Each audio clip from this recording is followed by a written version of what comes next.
Alright, YouTubers, so Taco Phil here, giving you an unfortunate update on my Subaru powered Beetle.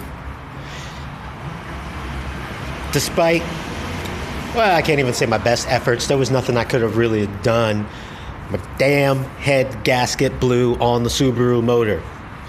So I had an EJ22 motor, 2.2 liter. I pulled from a 97 Impreza Outback Sport.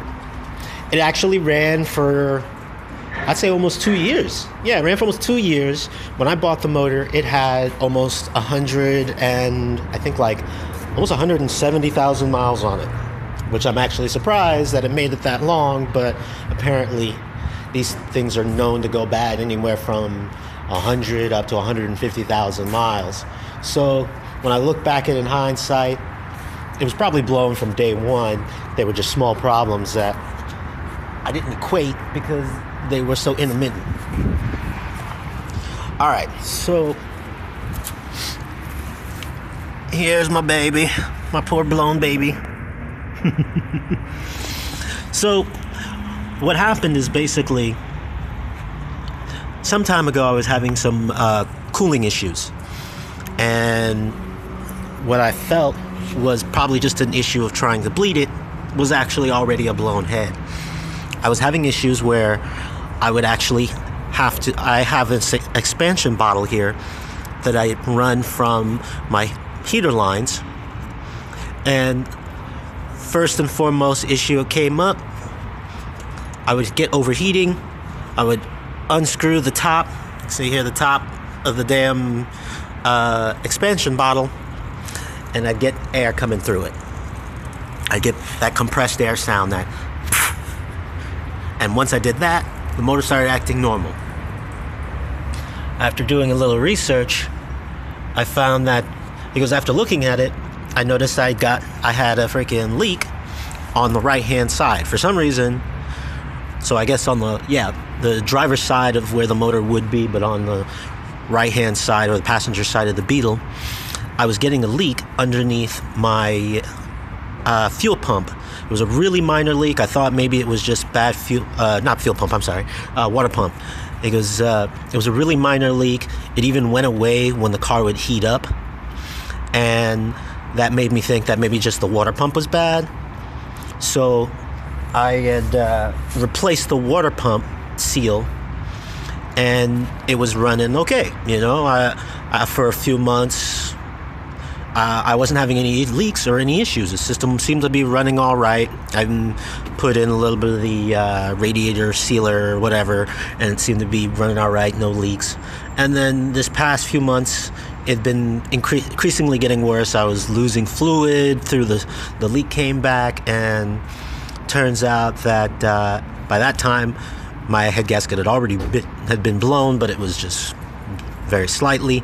It's very common to happen on this side, the side with the water pump, because what happens is the Subaru motors are notorious because the materials that they used, I guess the aluminum and the steel for the head gasket or whatever, because of the different materials, they expand and contract at different temperatures and different rates, which causes the head gasket to blow sooner than later. So yeah, basically I was on the highway because the damn thing just started overheating like there was no tomorrow. No matter what I did, couldn't bleed the system, constantly getting air. I would get a few miles, it would start to overheat. So it blew, and it just gradually blew. It had already been blown, but was gradually causing issues over time. So some of the things to look for when you are buying these motors is, I didn't have it apparent on mine, but you want to look, the gaskets line up on this side here, right underneath the exhaust for the cooler, and they line up right over here where this gap is on the head. It's hard to see through here. You can see the little line right here. If you look at those lines, if you see any sort of condensation or any discoloration, like green discoloration, that means it's already blown. Let's see if you can see on this side. You can't really see it much on this car because it's so slight. But basically, let's see if I can. There it is right there. That's where mine blew. Let's see if I can get that in focus. There you go. You see all that condensation right there? That's pretty much where my head gasket blew. Or I should say it's a little further over here, but basically all this condensation is due to the blown head gasket. So it's really minor.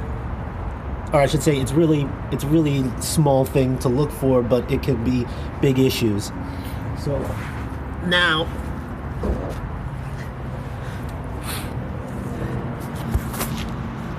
I'm gonna have to pull this motor, and I'm gonna go ahead and replace both head gaskets on it, just to be sure. Apparently the newer OEM ones are supposed to be better, and it's highly recommended either way. I'm contemplating, since I'm gonna have to take the whole thing apart anyway, and there's a couple cheap alternatives of either going straight up to the 2.5 liter, or maybe doing one of those Frankenstein builds where it's got the 2.5 liter block from like a 25D, and doing the single overhead cams on it and getting the high compression build.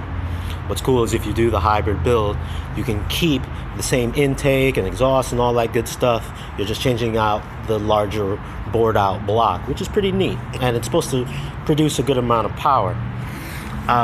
One of the alternatives I was looking at was this is out of a 97 Impreza Outback Sport. I was actually looking at a 2004 Forester.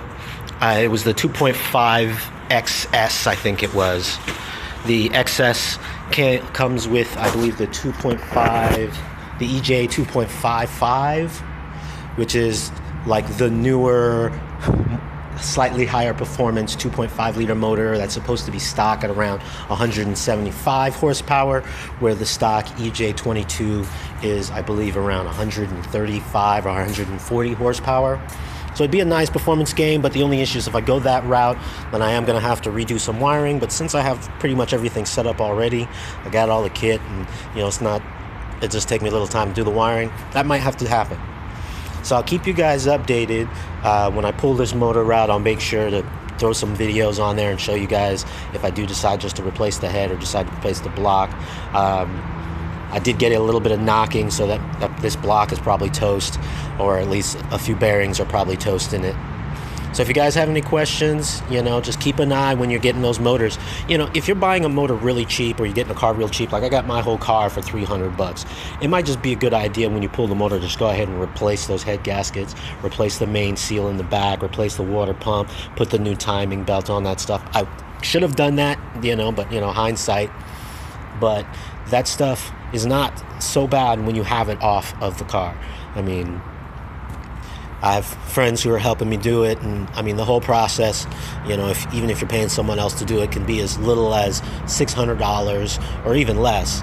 And if you want to do it right, do the valve adjustment, resurfacing, cleaning, all that good stuff. I think the highest price I got quoted was like $1,300 to pretty much, make this thing like new. Well, not totally new, not a full rebuild, but beautifully done. So if you guys have any questions, just let me know. I'm probably going to end up ordering my head gaskets and all that stuff from out front, which is where I get a lot of my stuff from. And I'm probably just going to source the block from a newer Subaru. All right, I'll let you guys know what's happening and keep you updated.